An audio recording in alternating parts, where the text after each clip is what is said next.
Le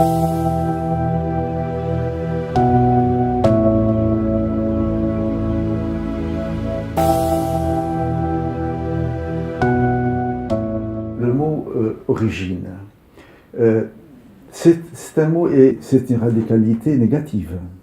À mon sens, ce n'est pas une radicalité positive, parce que je ne suis pas contre toute radicalité.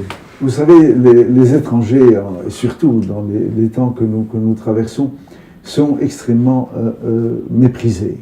On le voit dans l'émergence de mouvements d'extrême droite un peu partout à travers le monde. Or, les étrangers, même dans la gamme des mépris, on dégrade. Il y a au tout bas de l'échelle l'étranger absolu, celui qui n'a aucune origine. Et ceux-là sont des étrangers absolus, étrangers, des réfugiés, ils sont souvent abordés de façon comme s'ils étaient des essences d'anonymat, hein, des anonymes absolus. Ensuite, vous avez une catégorie intermédiaire qui semble avoir quand même un meilleur statut, en tout cas un statut moins méprisé. C'est la catégorie des gens dont on dit français d'origine tchèque, d'origine italienne, d'origine arabe. D'ailleurs, pour les Arabes, c'est toujours très globalisant, alors qu'il y a des arabités multiples, mais bon, on les met dans le même panier, ou d'origine africaine, et ainsi de suite. Là, c'est une façon de dire, c'est vrai qu'il est français, mais pas complètement. Et dans cette histoire des origines, il y a une espèce de miroir encore plus négatif par rapport au terme, qui est l'usage de l'origine comme étant la preuve d'une généalogie pure. Vous savez, tous ceux qui ont parlé des origines de façon absolue ont parlé en fait d'une origine de pureté absolue. Et ça a toujours fait le lit de tous les fascismes.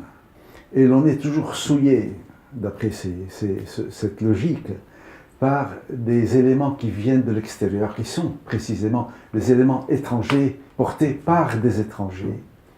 C'est pour cela que ce terme me dérange beaucoup. Souvent on me dit, puisque j'ai un passeport français, on me dit il est français d'origine palestinienne. Je dis jamais. Je suis français et palestinien. Je suis complètement les deux, et probablement une quinzaine d'autres choses également complètement. Si je disais français et palestinien, je retomberais dans l'histoire du franco-palestinien, encore une fois de la confusion. En fait, il faudrait les aligner, les composantes, sans mettre et qu'ils disent qu'elles sont toutes présentes et toutes dans une pluralité, et qu'il n'est pas un mélange. Hein. C'est-à-dire, ce que très peu de gens réalisent, c'est que c'est là qu'est la richesse réelle. C'est exactement comme l'idée de l'État central. L'État central a démoli toutes les variétés dans l'espace dit national, avec un référent. On est français, c'est-à-dire une seule chose. Mais il en a fallu du temps pour démolir tout le reste. Tous les pays sont pluriels, toutes les sociétés sont plurielles, toutes les histoires sont plurielles. Je sais la complexité du pluriel aussi, mais toutes les sociétés le sont. Regardez à quel point, dans beaucoup de cas historiques, toute cette pluralité qui a été démolie ou parfois juste tenue en laisse pour qu'elle ne puisse pas trop s'exprimer. Regardez dans plusieurs cas récents combien c'est en train d'exploser entre les mains de ceux qui ont fait ce jeu. Regardez l'ancienne Yougoslavie. Qu'est-ce qui a donné le terrain de cette guerre sanguinaire? La religion. La religion entre toujours sur les questions de pureté. Toujours. Et elle transcende, mais pas de façon très positive, là, dans le cas d'espèce, les nations. Vous pouvez dire, voilà, moi je suis breton. Ça ne veut pas dire que vous rejetez tout ce qui n'est pas breton. Mais quand vous dépassez les règles de la tribu, là, ça n'est plus permis. Vous devez vivre selon les règles de la tribu.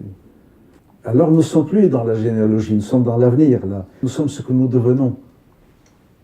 Donc nos racines sont devant nous, pas derrière, contrairement à ce que beaucoup de monde pense. Et moi, je ne crois pas qu'il y ait des origines. Je ne crois pas qu'il y ait d'instant zéro dans l'histoire. Il n'y a pas de point de départ. Il y a des flux qui sont en permanence en mouvement.